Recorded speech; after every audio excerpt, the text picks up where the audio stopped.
মুসলিম জাতিকে আসলে এখন দাঁড়াতেই হবে, তাদের আওয়াজ তুলতে হবে। আওয়াজ তোলা ছাড়া আর কোনো বিকল্প নেই হত্যাযজ্ঞের বিরুদ্ধে প্রতিবাদ করার। বড় বড় পজিশনে যারা আছে, বোমা বারুদ তার আমরা মারতে পারি না, তারা মারবে। তেল ব্যবসা করতেছে আমেরিকার সাথে, এটার তীব্র নিন্দা জানাই। You people lost your humanity. You people lost your iman. If your iman was strong, you wouldn't be supporting an animal like this. মুসলিম বিশ্বে যারা বড় বড় সৌদি আরব, ওনাদের যেটা করতে পারে, ওনার ট্রেডের ওপর বিভিন্ন রকম নিষেধাজ্ঞা করতে পারে। ডাইরেক্ট হয়তো যুদ্ধ করা সম্ভব না, কিন্তু ইনডাইরেক্টলি ধর অনেক কিছু ব্যান করতে পারে বা তাদের যে করতে পারে। তো এর মাধ্যমে ইসরায়েল বা আমেরিকার ওপর আপনার ওইভাবে চাপ সৃষ্টি করতে পারলে তাহলে প্যালেস্টাইন হয়তো মুক্ত হবে।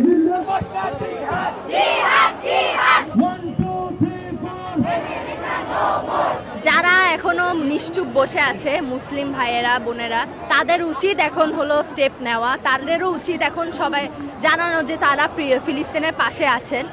আমার মতে আমরা যখন নেমেছি, মুসলিম আর অন্য ধর্মীয়, এখন এটা আর মুসলিমের মতো নাই, এটা পুরো একটা জাতির উপর আসছে।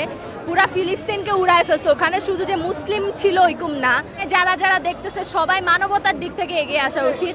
এই রকম একটা হত্যাকাণ্ড কেউ আমাদের চোখের সামনে করতেছে আর আমরা হাতের উপর হাত বসে আছি। বড় বড় পজিশনে যারা আছে, বোমা বারুদ তার আমরা মারতে পারি না, তারা মারবে, কিন্তু তারাই হাতে হাত রেখে বসে আছে।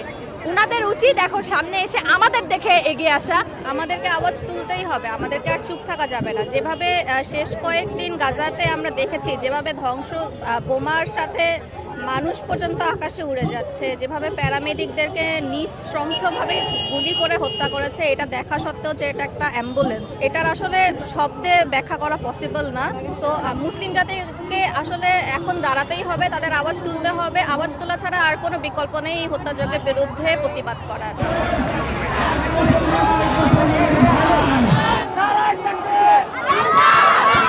যে নরহত্যা, ইতিহাসের সবচেয়ে ভয়ঙ্কর নরহত্যা যেটা রাফাতে ঘটলো, ইসরায়েল দ্বারা প্রতিনিয়ত প্যালেস্টাইনে অনেক দিন যাবৎ চলতেছে, এইটার তীব্র নিন্দা এবং প্রতিবাদ জানাই। এবং আরব বিশ্ব থেকে শুরু করে আমাদের মুসলিম বিশ্বকে এটা আমরা খুব করে জানাতে চাই যে তাদের যে নীরবতা, এটা খুবই জঘন্য একটা আচরণ হচ্ছে আমাদের মুসলিম ভাইদের সাথে। এটা পুরোপুরি তাদের সাথে জুলুম করা হচ্ছে। এক ভাই মরতেছে, আরেক ভাই এরকমভাবে তাদেরকে তাকিয়ে দেখছে।